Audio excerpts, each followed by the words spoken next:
The violation began at precisely 5:17 p.m. Begum Shazia Khan knew the time because her antique grandfather clock, a relic from her late husband's ancestral home in Peshawar, had just chimed the half-hour. She was seated in her favorite wicker chair on the veranda, overlooking a lawn so perfect it could make a British aristocrat weep. Each blade of grass stood at attention, a verdant army disciplined by her gardener, Maksud under her own hawk-eyed supervision. A cup of jasmine green tea, brewed to the perfect temperature, sat steaming on the glass-topped table beside her. This was her sanctuary, her sliver of impeccably controlled paradise in the sprawling, chaotic heart of Lahore's Defense Housing Authority. Phase Vi.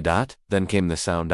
It wasn't the familiar drone of a distant generator kicking in, nor the cawing of the crows that she was perpetually at war with. This was a high-pitched insectile whine, a sound that felt alien and invasive. Her eyes, sharp and accustomed to spotting the slightest imperfection, a wilting petunia, a stray leaf, scanned the perimeter of her domain. She saw nothing. Whine grew louder, closer. She tilted her head back, her silk dupatta slipping slightly from her perfectly coiffed hair, and there it was. A four-propellered monstrosity of black plastic, hovering 20 feet above her prize-winning rose bushes. It hung in the air with an arrogant stillness, a single, malevolent red light blinking beneath its body like a cyclops' eye. A camera. It had a camera, and it was pointed directly at her. For a moment, Shazia was frozen, not by fear, but by a rage so pure and incandescent it seemed to suck all the air from her lungs. This was not merely a trespass. This was a desecration. It was a violation of her parda, the sacred privacy of her home. Her Begum Shazia Khan, widow of the esteemed Brigadier Tariq Khan, being spied upon like a common criminal in her own garden. The sheer audacity of it was breathtaking. The machine dipped lower, its propellers stirring the placid air and rustling the leaves of her Japanese maple. That was the final straw. With a guttural cry that was entirely unbecoming of a woman of her station, she shot to her feet.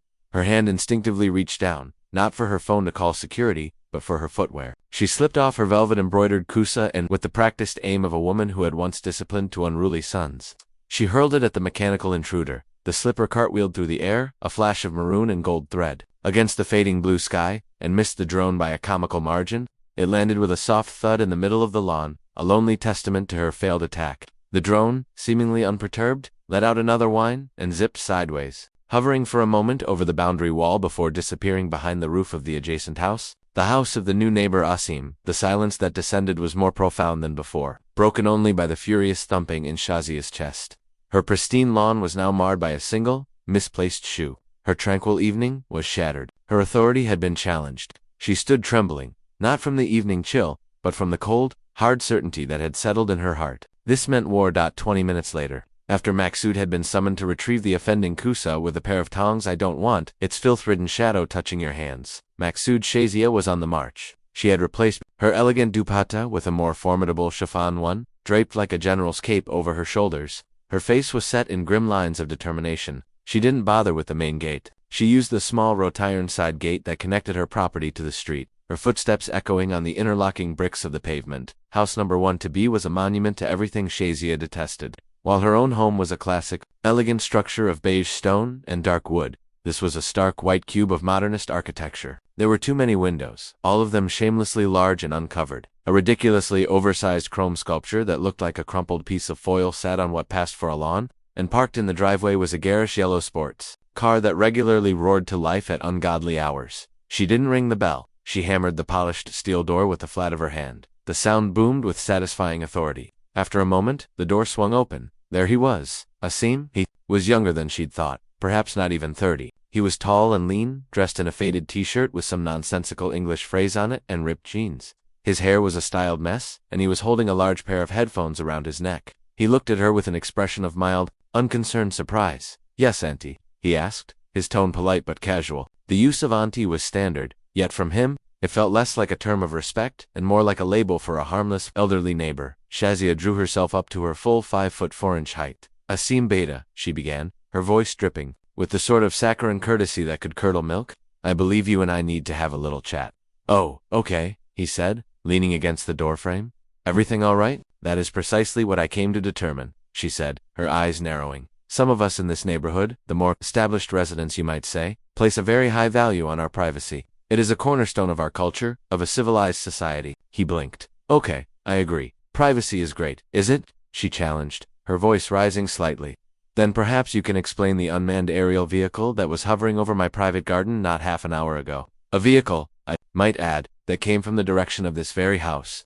Asim's expression shifted from placid curiosity to a flicker of understanding, followed by amusement. It was the amusement that truly set Shazia's teeth on edge. He was laughing at her, a drone, he said, a smile playing on his lips. Auntie, I'm sorry that happened, but it wasn't mine. Wasn't it, Shazia? Shot back. How? Fascinating. A mysterious drone just happens to appear in the sky, spying on my home, and it just happens to fly back towards the one house on this lane owned by a young man who works in— What is it you do? Something with computers and gadgets? I'm a software developer, he clarified, his tone still maddeningly calm. And yes, I like gadgets, but I don't own a drone. A friend of mine brought one over last week to show me, but I didn't even fly it. Too much hassle. It was a plausible lie, but Shazia wasn't buying it. He was too smooth, too unruffled. A guilty person would be flustered. A truly innocent person would be outraged on her behalf. Asim was neither. He was simply dismissive. And even if it was mine, he continued, making the fatal error of indulging her hypothetical, I don't think there are any DHA bylaws against flying them. As long as it's not a restricted military area, it's pretty much open airspace.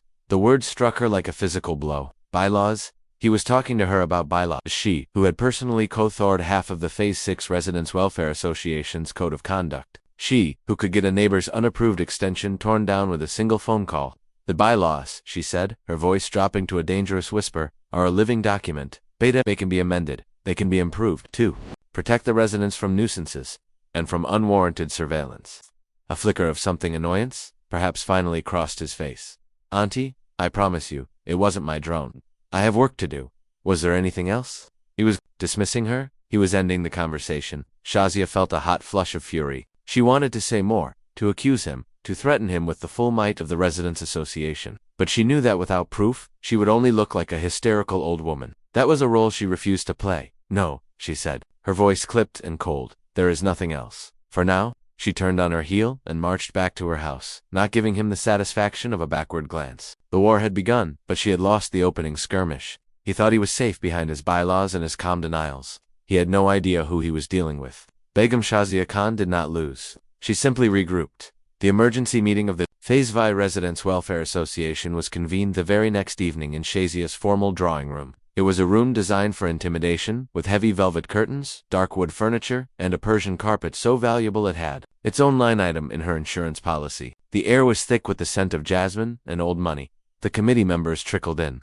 First came Brigadier Abdullah Redid, a man whose back was as straight as his political opinions were inflexible. He was the association's president, a title he held primarily because Shazia had orchestrated his election. He was loyal, predictable, and deferred to her judgment on all matters of socio-decorum. Next was Mrs. Rizvi, the treasurer, and the neighborhood's primary information broker, a plump, cheerful woman, armed with a disarming smile and an encyclopedic knowledge of everyone's business. She lived for drama, and the urgency in Shazia's summons had her practically vibrating with anticipation. Finally, there was Mr. Chowdhury, a wealthy industrialist who owned 3 textile mills and a perpetually bored expression. He was on the committee because his wife had insisted it would be good for their social standing. His only real contribution was ensuring the tea and snacks at their meetings were of the highest quality. A task he fulfilled by having his personal chef cater them. Shazia let them settle in. The shears felt unnervingly heavy in Begum Shazia Khan's hands. It was well past midnight. A sliver of moon hung in the humid Lahore sky, offering just enough light to cast long distorted shadows across her perfect lawn. The neighborhood was asleep, entombed in the silence that only falls after the last generator has sputtered off and the street dogs have settled their nightly disputes. This was the hour of ghosts and secrets. Tonight Shazia was determined to create a secret of her own. She stood by the tool shed for a full 10 minutes, the cold steel of the shears seeping into her palms. A part of her, the part that was Brigadier Tariq Khan's widow, screamed in protest. This was vandalism. It was common. It was something a street urchin might do. Not a woman who coordinated the annual charity polo match, but another, louder. Part of her whispered that this was not destruction. It was restoration. It was a necessary surgery to remove a malignant growth from the face of her property. Asim and his permits had left her no choice. He had disrespected the sanctity of her domain. This was not a crime. It was a reclamation. Her resolve hardened. With the stealth she hadn't needed since she was a girl sneaking out to a forbidden film screening, she retrieved the lightweight aluminium ladder Maksud used for trimming the high hedges. It was surprisingly light. She carried it to the boundary, while her silk-house slippers making no sound on the dukest grass. Each step was deliberate, a beat in the silent rhythm of her rebellion. Positioning the ladder was tricky. She had to place it on a bed of prize-winning marigolds, crushing several in the process. A small pang of regret shot through her, a casualty of war, she told herself grimly. She ascended the ladder, her heart thumping a nervous tattoo against her ribs. The air was thick with the scent of jasmine and damp earth. Reaching the top of the 8-foot wall, she steadied herself, one hand flat against the cool stone, and there it was. The black cable. Up close, it looked even more offensive. Cheap, plastic intruder in her world of stone and silk. It was held in place by small, ugly clips drilled directly into the mortar. The sheer disrespect of it renewed her fury. She raised the shears, the moonlight glinting off the polished blades. She positioned them around the cable, the plastic, feeling tough and resistant. She squeezed snip. The sound was shockingly mundane. Not a dramatic crack, but a dull, unsatisfying bite. The thick cable parted, and the severed end fell with a soft whack against the wall on a seam's side, dangling like a dead snake. The other end recoiled slightly, a wounded stump. It was done. For a moment, she just stayed there, perched atop the ladder, breathing heavily. A wave of adrenaline, potent and dizzying, washed over her. It was followed by a feeling of immense, exhilarating power. She had done it. She had defied the permits, the technicians, the entire indifferent world that had sided with him. In the quiet darkness of her garden, she had restored her own law. She descended the ladder, returned it and the shears to the shed, and walked back into her house. She double-checked the locks on all the doors, and, for the first time in days, slept soundly. The morning brought with it a brittle, anxious calm. Shazia woke at her usual time, performed her prayers, and went to the window that overlooked the garden, pulling the heavy curtain back just a fraction. There it was. The severed cable was clearly visible in the sharp morning light. A dangling accusation. She felt a jolt of nervous energy, a mix of pride and a new, unfamiliar dread. What happened now? Would he come storming over, shouting? Would he call the police? She spent the morning in a state of heightened alert, every sound from the street making her jump. The postman's bicycle bell, the cry of the man selling fresh yogurt, the rumble of a passing rickshaw which was a potential harbinger of confrontation. She went through the motions of her day, issuing crisp instructions to Bashir, her cook, about the lunch menu, and pointing out a nearly invisible weed to Maksud with a theatrical sigh. It was all a performance, a carefully constructed play of normalcy while her entire being was focused on the house next door. The silence from number 1 to B was deafening. There was no sign of Asim. His garish yellow car remained in the driveway. The hours ticked by. 9 a.m., 10 a.m., 11 a.m. The quiet was more unnerving than any outburst. It gave her too much time to think. The triumphant thrill of the night before began to curdle into a sour paste of anxiety. Had she gone too far? What if someone had seen her? The brigadier always said, "An enemy you know is better than a friend you can't trust." What kind of enemy had she made of this quiet, defiant young man? Just before noon, the doorbell rang. It was a sharp, insistent chime that cut through the silence of the house. Shazia's heart leaped into her throat. This was it. She spread her tunic, took a deep breath, and instructed Bashir to open the door. But it wasn't Asim. It was a young man in a blue polo shirt with storm fiber embroidered on the chest. He held a clipboard and had a weary, professional air about him. "Excuse me, ma'am," he said, squinting at the house number. "I'm from Strewn Fiber. We've had a signal outage reported from the next house, number 1 to B. Our system shows the line fault is somewhere along this shared wall. Have you had any work done recently? Any gardeners trimming trees near the line?" Shazia transformed instantly into the very picture of a concerned, slightly befuddled grande dame. "Oh goodness me, no," she said, her voice full of feigned surprise. "A signal outage. How dreadful for the poor boy. But no, nothing at all. Maksud, my gardener, is very careful. Are you sure it's not your equipment? These new companies, you know, sometimes the quality is not what it should be. Not like the old days." The technician nodded, not really listening. "Yes, ma'am. I just need to check the line. Is it all right if I take a look from your side of the wall?" Panic flared in Shazia's chest. "Absolutely not. This is a private garden. You can conduct your diagnostics from the street, like any respectable utility worker." The technician looked taken aback by her sharp tone but shrugged. "Okay, ma'am, no problem." He gave a short nod and retreated, heading back towards the street. Shazia watched him go, her hands clenched. This was a complication she hadn't foreseen. There were professionals involved now, people with tools and diagnostic systems, people who could tell the difference between an act of God and an act of Shazia. Her anxiety ratcheted up another notch. She paced her drawing room, the plush Persian carpet doing little to soothe her frayed nerves. The silence from next door was no longer just quiet. It was calculating. He was gathering his forces. The confrontation, when it finally came, was nothing like she had imagined. There was no shouting, no melodrama. There was only a cold, quiet reckoning. At 4 p.m., her doorbell rang again. This time, when Bashir opened it, Asim was standing on the threshold. He was dressed in a crisp, dark blue kurta, a stark contrast to his usual casual attire. He looked older, more formidable. In his hand, he held the severed end of the black cable, its copper and fiber optic guts spilling out of the plastic casing. He wasn't angry. He was something far worse. He was calm. "May I come in, Begum Auntie?" he asked, his voice low and even. It was not a request. Shazia, momentarily speechless, simply nodded and stepped aside. He walked past her into the grand foyer, his presence seeming to shrink the cavernous space. He stopped beneath the giant crystal chandelier and turned to face her. The storm fiber technicians were here, he began, his eyes locked on hers. They are very thorough. They can tell the difference between a squirrel chewing a line and a bird breaking it. They can tell the difference between a storm fray and a tension snap. He paused, letting the words hang in the air. They told me this cable was cut cleanly, with a pair of heavy-duty shears. They think Shazia's mouth went dry. She opened it to issue a denial, but the words wouldn't come. How could she compete with this cold, factual certainty? What a ridiculous accusation, she finally managed, her voice a reedy imitation of its usual commanding tone, to imply that anyone here would do such a thing. It was probably faulty wiring. Asim did not even blink. There's no point in denying it, Auntie. You are the only person who has complained about this cable. You are the only person who threatened to have it removed. You are the only one with a motive. He took a step closer, and Shazia took a step back. This isn't about an ugly wire anymore. This is about property damage. That cable is the legal property of storm fiber. Its destruction has consequences. He let that sink in. I run an international business from my home. Because that connection was severed, I missed a critical deadline on a project for a client in Sweden. It made me look unreliable and unprofessional. That's a financial loss. The emergency repair, including a new cable run, and the penalty for malicious damage that storm fiber is charging, is another financial loss. He was speaking a language she had not anticipated, the language of commerce, of contracts, of tangible damages. Her own complaints about aesthetics and privacy seemed flimsy and hysterical in comparison. So, we have two options, he continued, his voice as sharp and clean as the cut on the cable he held. Option 1. You handle this quietly. You will pay for the new installation, the penalty fee, and compensation for my lost business. The total comes to 50,000 rupees. Shazia gasped. 50,000. That's extortion. It's blackmail. No? The air in the polo lounge was cool and smelled of old leather, cigar smoke, and privilege.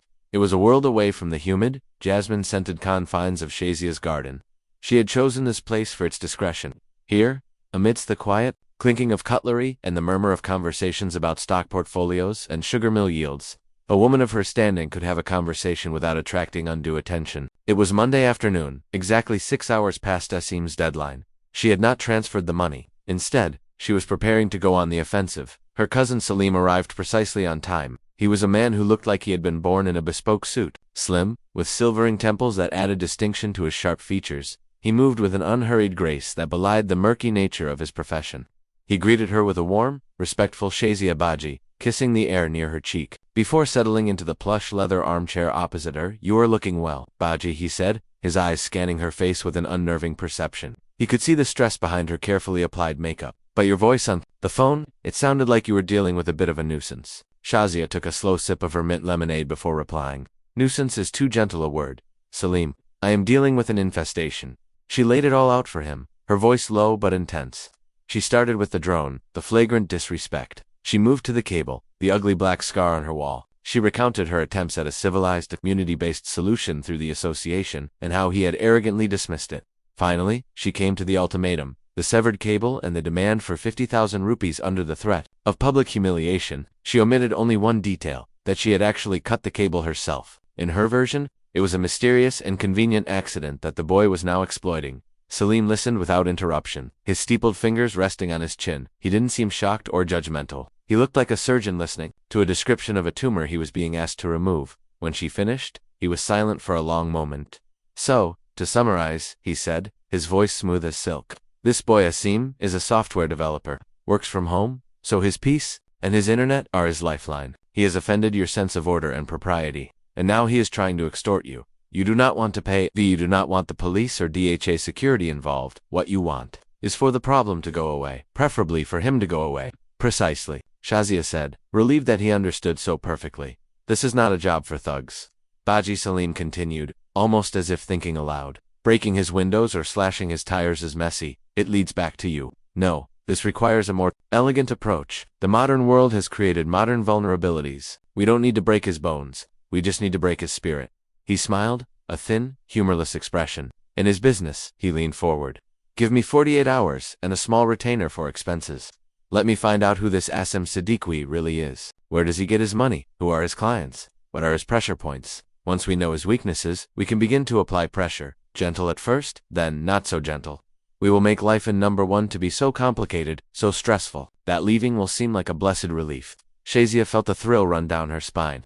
This was the language of power she understood. It was strategic, sophisticated, and ruthless. She opened her purse and discreetly slid a thick envelope across the table. 200,000 rupees for your expenses, Salim. I want this handled quickly and quietly. I want him to regret the day he ever thought he could challenge me. Salim picked up the envelope and slipped it into his coat pocket without looking at it. Consider it done, Baji, he said, signaling for a waiter. Now, let's order some lunch. The grilled sole here is excellent. As he discussed the menu, Shazia felt the weight of the last few days lift from her shoulders, replaced by the cold, exhilarating anticipation of vengeance. True to his word, Salim called her exactly 48 hours later. Baji, I have some preliminary information, he said, his voice crisp over the phone. Our boy Asim is a one-man show. He runs a small independent firm called Codecraft, very modern, very lean. He has a few small local clients, but his entire livelihood, his yellow sports car, all of it's funded by one major client. And who is that? Shazia asked, her pen hovering over a notepad. A Swedish company called Solutions. They specialize in logistics software for the shipping industry. Asim is their lead developer on a massive project, something to do with real-time container tracking.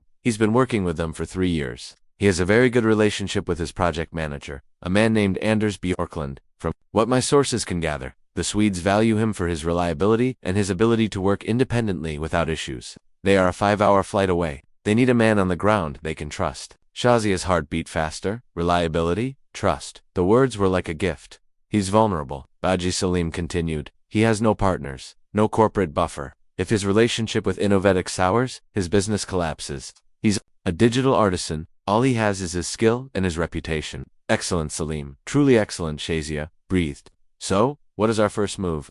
We begin with a simple bureaucratic welcome mat, Salim said, a hint of amusement in his voice. I have a friend in the Lahore Development Authority, a very diligent man who is passionate about building codes. I think he will feel compelled to pay a visit to House 1-B tomorrow to re-verify that the modernist additions comply with the originally approved plans from 2018.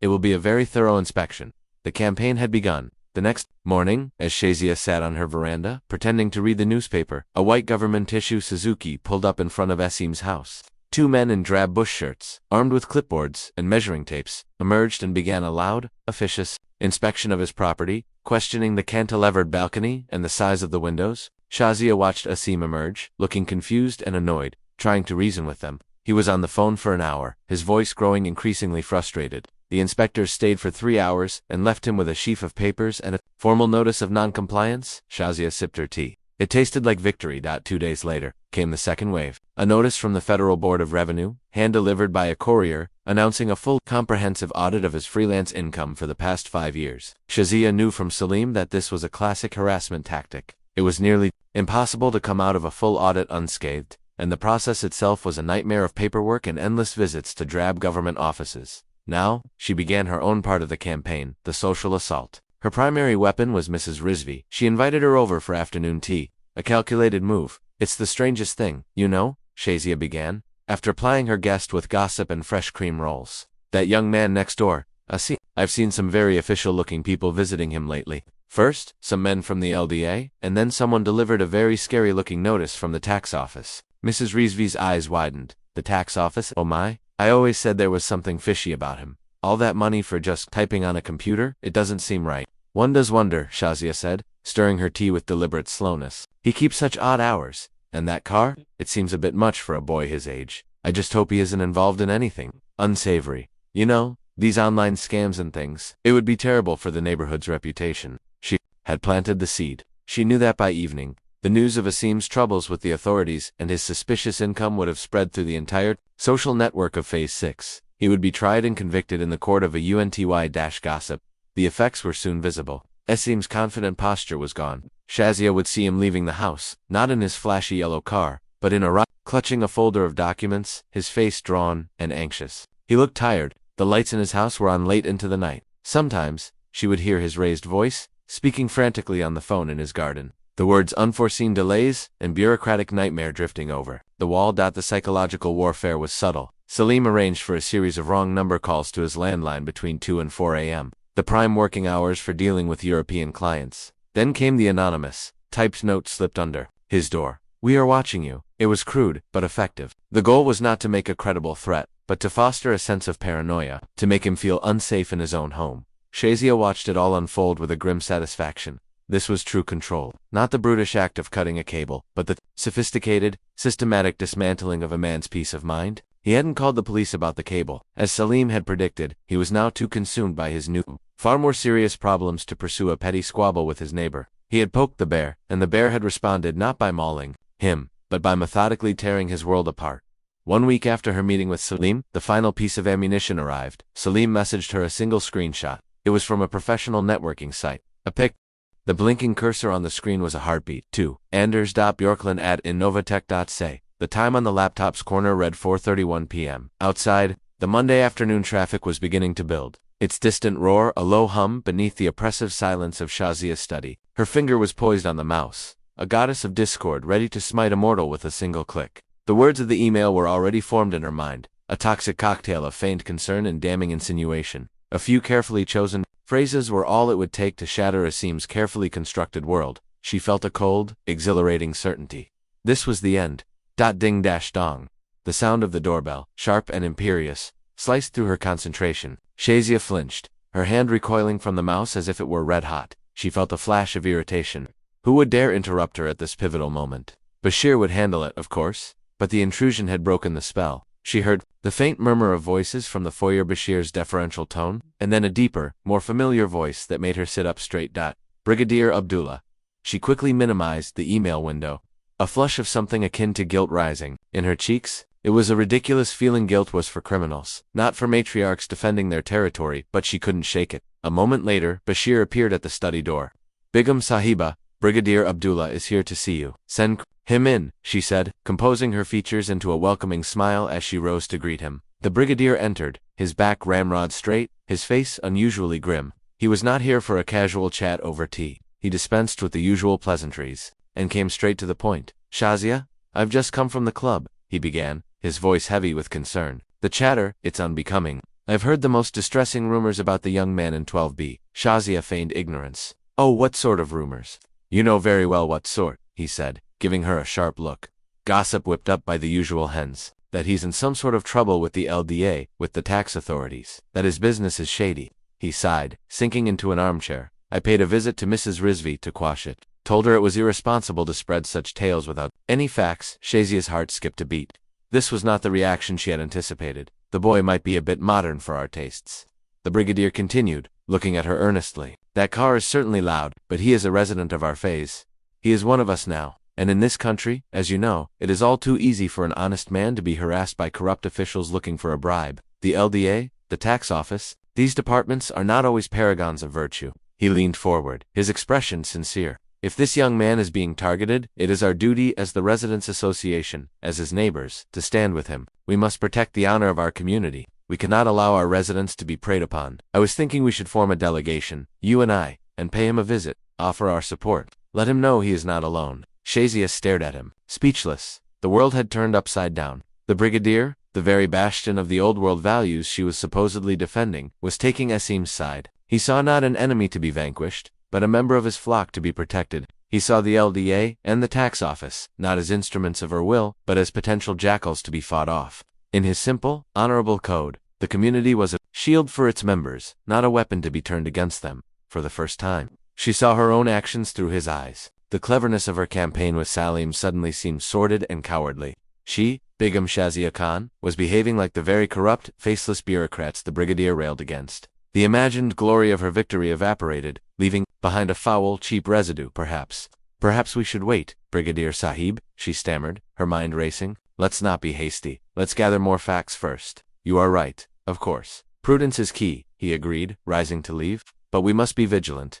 Shazia, an injustice to one, is a threat to us all. After he left, Shazia stood motionless in her study for a long time. The laptop screensaver, a serene image of a Japanese garden, mocked her inner turmoil. She could not send the email now. It would not be a righteous victory. It would be a squalid little crime, a betrayal of the very principles she claimed to embody. With a decisive click, she closed the laptop. The kill switch would remain dormant. For now, her first call was to Salim. The plan has changed, she said, her voice clipped. The final step is on hold. Do not, under any circumstances, contact the Swedish company Baji. Is everything all right? Salim sounded confused. The pressure is working. He is close to breaking. Stand down on that front, she commanded, but do not stop your surveillance. I want to know everything he does, every call he makes, every person he sees. The strategy has shifted from annihilation to containment. I still want him gone, Salim, but it must be by his own choice. She hung up, feeling adrift. She had pulled back from the brink, but she was still at war, and her most powerful weapon had just been taken out of her hands. Asim Siddiqui was a software developer. His life was built on logic, on patterns, on cause and effect. If X, then Y, for 2 weeks. His life had become a chaotic mess of illogical events. An LDA inspection out of the blue, a tax audit notice, late-night phantom phone calls, a creepy, anonymous note. At first he had attributed it to the spectacular bad luck that could sometimes plague life in Lahore. But as he sat in his minimalist living room, staring at a mountain of paperwork demanded by the FBR, the pattern began to emerge. He created a timeline. Event 1, he gives Begum Khan an ultimatum on Friday. Event 2, the following Monday, the coordinated harassment begins. The conclusion was inescapable. If ultimatum, then all hell breaks loose. This wasn't random. This was a targeted, sophisticated attack. The old woman wasn't just a hysterical neighbor with a pair of shears, she was a cunning, well-connected adversary. He realized with a sinking feeling that he couldn't fight this with reason or law. Filing a complaint against her for harassment would require proof, and she was too clever for that. Her fingerprints were nowhere. He was fighting a ghost. And then, another piece of logic asserted itself. He was a man of technology. The ghost was using analog weapons of bureaucracy and fear. He had to change the battlefield. He had to fight the ghost with a machine. The next morning, Shazia watched in disbelief as a white van from a high-security firm pulled up to number 1 to B. For the next 2 days, technicians in neat uniforms swarmed the property. They installed small, sleek, white CCTV cameras at every conceivable angle. One was mounted on a pole in his garden, its lens aimed with geometric precision at the shared boundary wall. Another was placed above his front door, covering the entire street approach. A third monitored his driveway. Motion-activated floodlights, bright as the sun, were installed, promising to obliterate any shadows. Shazia watched from her window, a cold knot of dread tightening in her stomach. The cameras were like soulless eyes, turning her own home, her sanctuary, into a stage. Her garden, the place where she had plotted her revenge, was now under 24/7 surveillance. The boundary wall, the scene of her crime, was now a high-security zone. She felt a sudden, chilling claustrophobia. The hunter was now the hunted. Her paranoia began to fester. She had always ruled her household with absolute authority, but now she looked at her staff with suspicion. Did Bashir, her cook of 15 years, gossip with Asim's maid when they were at the market? Did Maksud, the gardener, say something careless? She became curt and irritable, seeing potential spies everywhere. The elegant control she had once wielded felt like it was slipping, replaced by a frantic, fearful need to plug invisible leaks. The brigadier's words haunted her. An injustice to one is a threat to us all. Asim's new security fortress was a silent, blinking rebuttal. It broadcasted to the entire neighborhood that he felt threatened, that he believed an injustice was being done. He was turning her own tactics back on her, creating a narrative not of his guilt, but of his victimhood. The final straw came a few days later. She saw a technician installing a small but powerful directional antenna on Asim's roof, pointing it vaguely towards her house. It was a Wi-Fi scanning antenna. Salim confirmed her fears later that day. He's not a fool, Baji. Salim's voice was grim over the phone. He's fortified his home, and now he's hunting. That antenna is for network analysis.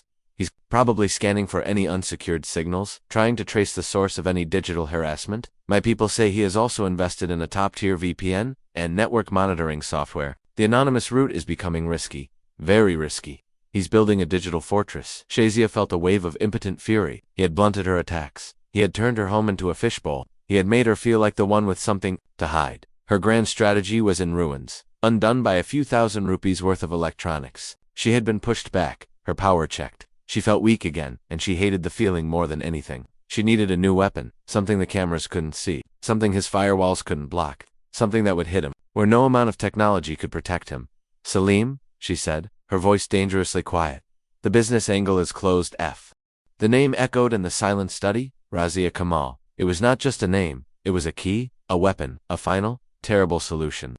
Shazia stared out the window at the blinking red eye of Asim's camera, which suddenly seemed less like an instrument of his power and more like a testament to his naivete. He had fortified his walls, his routers, his digital life, but he had left the door to his heart wide open. For a long, terrifying moment, she felt the exhilarating pull of this new power. The path was clear. A single well-placed word from Salim to the right person at the LH Senior Living Center. Hint of a missed payment. A question about his guardianship status. A rumor of his financial instability and carefully managed world of care for his aunt would crumble into a bureaucratic nightmare.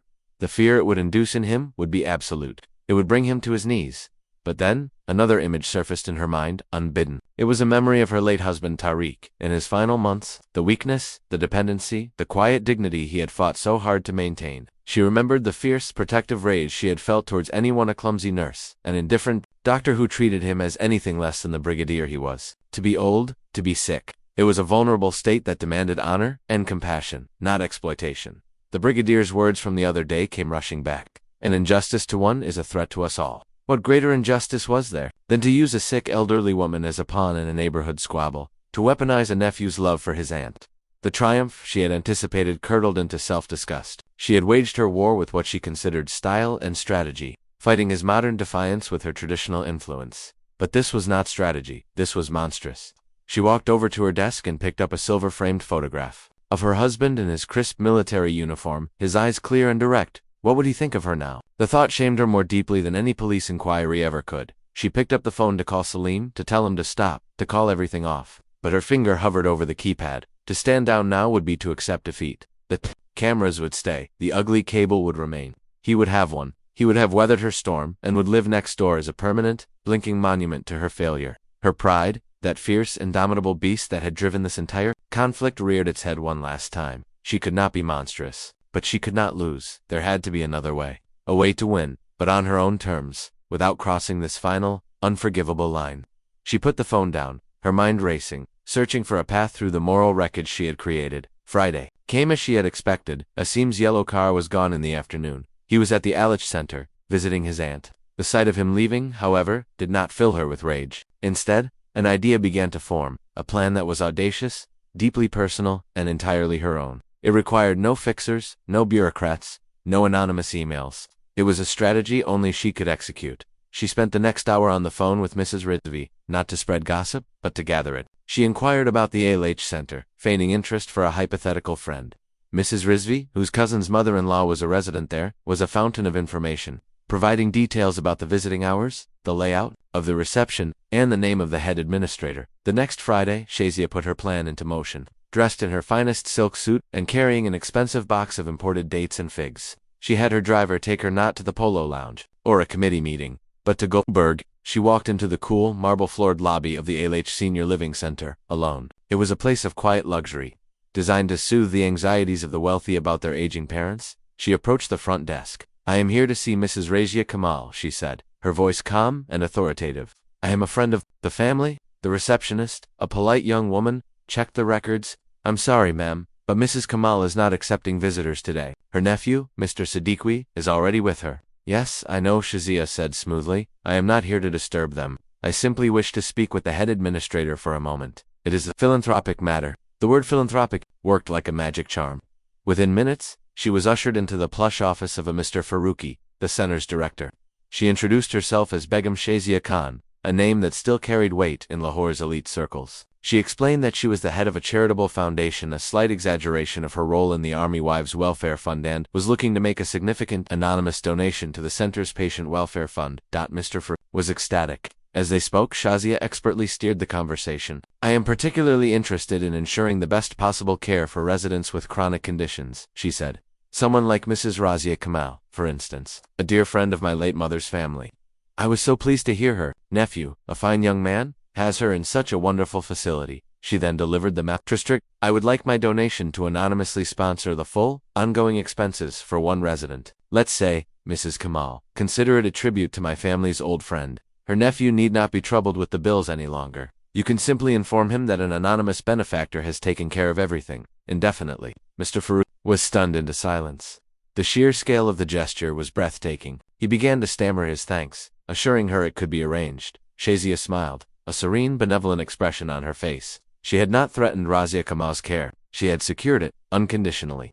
She had taken Asim's greatest responsibility, his greatest vulnerability, and simply removed it. She had not seized his power. She had rendered it irrelevant. It was a power move so profound, so devastatingly elegant, that it left no room for retaliation. How could he fight an act of supreme generosity?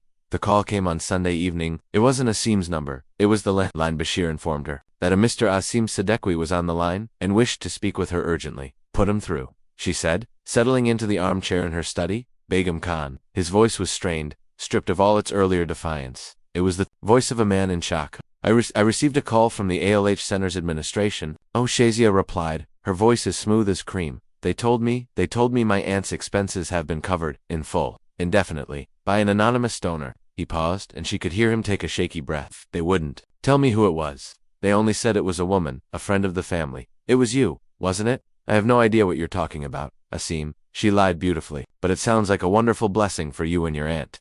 There was a long silence on the line. She could hear the frantic worry of his logical mind, trying to process an event that defied all logic.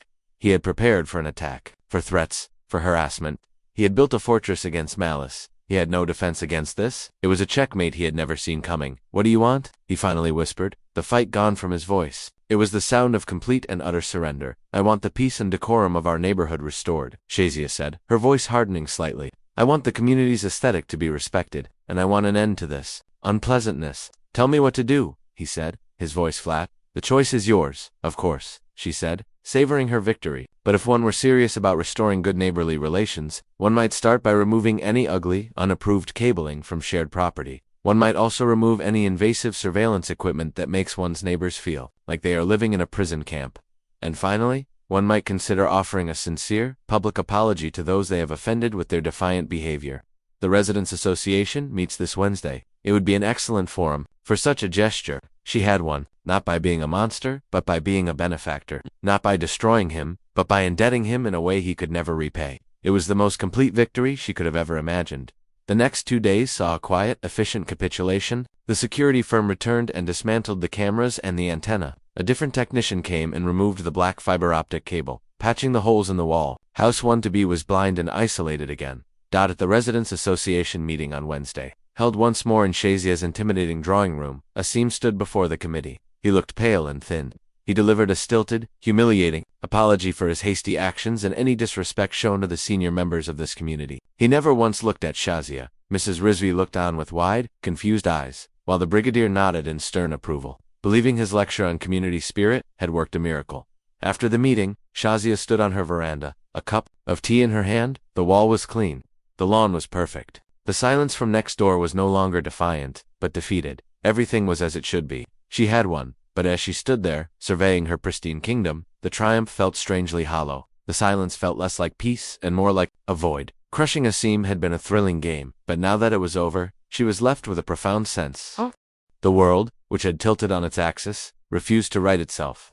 Shazia gripped the receiver so tightly her knuckles were white mountains on a pale landscape of skin. What? What do you mean? You bought the house, Salim? The question came out as a strangled whisper, all her commanding authority gone, replaced by the thin, reedy voice of a woman staring into an abyss. It was a business decision. Baggy, nothing more. Salim's voice was back to its usual unnerving smoothness. A layer of silk over a core of steel. The boy was selling at a loss, desperate to leave. The property value in Phase 6 is only going up. It was an opportunity I couldn't pass up. And besides, he added, his tone dripping with false sincerity, it will be lovely to be neighbors. We can look out for each other. Family should be close. Don't you think, family? The word was a poisoned dart. He was her cousin, her Piara, the one she had brought into this war, and he had just executed a flanking maneuver so brilliant and so terrifying that it left her completely exposed. He wasn't just the keeper of her secrets, he was now the warden of her prison. When are you moving in? She asked, her mind numb. The paperwork is done. I'll have some painters and decorators in next week. I'm thinking a more classical look for the place. That modernist cube is so cold. It needs a bit of warmth, a touch of tradition. He was mocking her. He was going to remodel the house to his own taste. A constant, living reminder that her victory over Asim had been a hollow farce. Every brushstroke, every new fixture, would be a testament to his power and her folly. I have to go, Baj, he said, his voice cheerful. So much to arrange. I'll come over for tea as soon as I'm settled. We have so much to catch up on. He hung up. Shazia slowly placed the receiver back in its cradle. The silence that filled the room was no longer empty. It was thick and alive with menace. She stared at the property deed on the floor, the name SK Enterprises, looking up at her like a grinning skull. She had vanquished the foreign drone, only to invite the family serpent into her garden. She had spent a fortune and torched her own morality to get rid of a nuisance, only to replace him with a nightmare. The weeks that followed were a masterclass in psychological torture. Salim did not move in immediately. Instead, he began a slow, deliberate transformation of House 1-to-be. The garish yellow sports car was towed away. replaced by Salim's own discreetly powerful black Mercedes. Teams of workmen arrived, not the hurried slapdash laborers Asim had used, but uniformed professionals from high-end design firms. Shazia watched from her window, a prisoner observing the fortification of her own jail. The stark white facade of the house was repainted in a sophisticated shade of sandstone, uncannily similar to her own. The minimalist chrome sculpture on the lawn was removed, replaced by a circular driveway paved with intricate gray cobblestones. He was not just renovating a house, he was making a statement. He was creating a mirror image of her own home, a dark twin to her castle. His provocations were subtle, elegant, and perfectly within the bylaws. Near the boundary wall, where her prize-winning roses bloomed, his gardeners planted a row of bamboos, old giant timber bamboo. It was just a series of small, innocent-looking shoots for now. But Shazia knew, with a sinking heart, that in a year they would be 20 feet tall. In 2 years, they would be 55 feet tall. A dense, impenetrable screen that would cast her entire rose garden in a permanent growth-stunting shade. She couldn't complain to the association. Planting bamboo was not a crime, it was just strategic. When he finally moved in, he made his first official visit. He came bearing a large bouquet of lilifunal flowers. She noted with a grip, a box of sweets from the city's most expensive confectioner. He sat in her drawing room, the same room where she had plotted Asim's downfall, and behaved with the impeccable deference of a younger cousin. "The house is coming along beautifully, Baji," he said, sipping the tea she had ordered for him. "It has such good bones. You have a wonderful eye for classic taste. I'm trying my best to emulate it." Every word was a veiled threat. "I am just like you. I know how you think. I can be just as ruthless." She looked at him, searching for a crack in his polished facade. "It was an interesting business decision, Salim, buying out the boy I paid you to run out of town." He smiled, a slow, predatory curving of his lips. "As I said, an opportunity. The poor fellow was in a panic. He sold me his company Codecraft as well, all his assets. He just wanted to disappear. I believe he's in Canada now. He got his wish." The coldness of it shocked her. He hadn't just taken the house. He had taken the business, the very thing Asim had built. This wasn't just opportunism. This was a complete absorption of his victim. "And you," she pressed. "What is your wish, Salim?" He placed his teacup gently in its saucer. "My wish, only to live peacefully, Baji, and to see my family prosper. We must help each other. After all, our connection, our mutual trust. It's our greatest asset." The words hung in the air. Mutual trust. It was a euphemism for mutually assured destruction. He was telling her that her secret was safe, as long as she was useful to him. The neighborhood, oblivious, embraced the change. Brigadier Abdullah was delighted. "Wonderful news, Shazia," he boomed, during their next encounter. "Your own blood, next door, a fine, respectable man. It will strengthen the fabric of our community." Mrs. Rizvi, for her part, was intrigued, her gossip antennae twitching, sensing a story far more complex than the one on the surface. Shazia was trapped, forced to smile and agree, playing the part of the happy matriarch while her stomach churned with acid. The first demand came 2 weeks later. It was, as she had feared, a request for a favor, delivered over a casual phone. "Call Baji. A small matter has come up," Salim began, his voice light. "A client of mine is trying to develop a small commercial plaza on the edge of Phase 7, a lovely little project. Unfortunately, there is a slight zoning variance required. A formality, really. The DHA Planning Committee is voting on it next week." Shazia said nothing, her blood turning to ice. "Brigadier Abdullah is on that committee, is he not?" Salim continued, as if he didn't already know. "And I know he values your opinion above all others. He sees you as the moral compass of this community." He paused, letting the irony sink in. "A word from you, just a gentle nudge in the right direction, suggesting the project would be good for local commerce. It would ensure the variance is approved without any fuss." This was it. The first withdrawal from the Bank of Fear? He had established. He was asking her to use her husband's good name, her social capital, her carefully maintained reputation for integrity, to facilitate one of his shady business deals. It was a defilement. "And if I choose not to get involved?" she asked, her voice dangerously low. "Oh, of course. It is entirely your decision," Salim said, his tone still breezy. "I would never presume to force you, but it would be disappointing. A breakdown in family cooperation. And when cooperation breaks down, things can get so unpredictable. Misunderstandings can happen. Old stories can resurface. People might get the wrong impression about that whole unfortunate business with the boy and the internet cable." The threat, though veiled in politeness, was as clear as a gunshot in a library. She was trapped. To agree was to become his puppet, the start of a never-ending series of compromises that would erode her soul. To refuse was to risk utter ruin, to have the sordid tale of her war against Asim laid bare for all of Lahore to see. For days, she was paralyzed by indecision. She paced her house, the grand rooms feeling more like a cage than ever. She had built her kingdom on a foundation of control, and now the man in the house next door held the deed to it all. But as the day of the committee vote drew closer, the paralysis gave way to a familiar, cold fury. She was Begum Shazia Khan. She did not surrender. She had been outmaneuvered, yes, but she was not defeated. She had underestimated her cousin once. She would not do so again. If Salim thought he was the only one who could play the game of secrets and leverage, he was mistaken. She had spent a lifetime navigating the treacherous currents of Lahore's high society. Her network was older and deeper than his. He was a creature of the city's gray market underbelly. She was a pillar of its establishment. She had resources he couldn't imagine. Swallowing her pride, she made a call. It was not to a socialite or a committee member. It was to Major General Fazal Redid, one of her late husband's oldest and most trusted friends. A man who had spent 30 years in military intelligence, and now ran one of the most discreet and effective private security and investigation firms in the country. Faisal, it's Shazia, she said, her voice steady. I need your help. It's a matter of the utmost sensitivity. She met him not at a club or a cafe, but at the Army Museum, under the shadow of a decommissioned battle tank. She told him a carefully edited version of the truth. She was being blackmailed, she said, by a relative who had stumbled upon a family secret and was now trying to leverage it for his own corrupt business dealings. She did not specify the secret. Faisal, a man with eyes that seemed to see everything, listened patiently. You need leverage, Shazia, he said simply. To fight a snake, you must find its nest. Who is this man? My cousin, she said, the words tasting like ash. Salim Khan. Faisal nodded slow.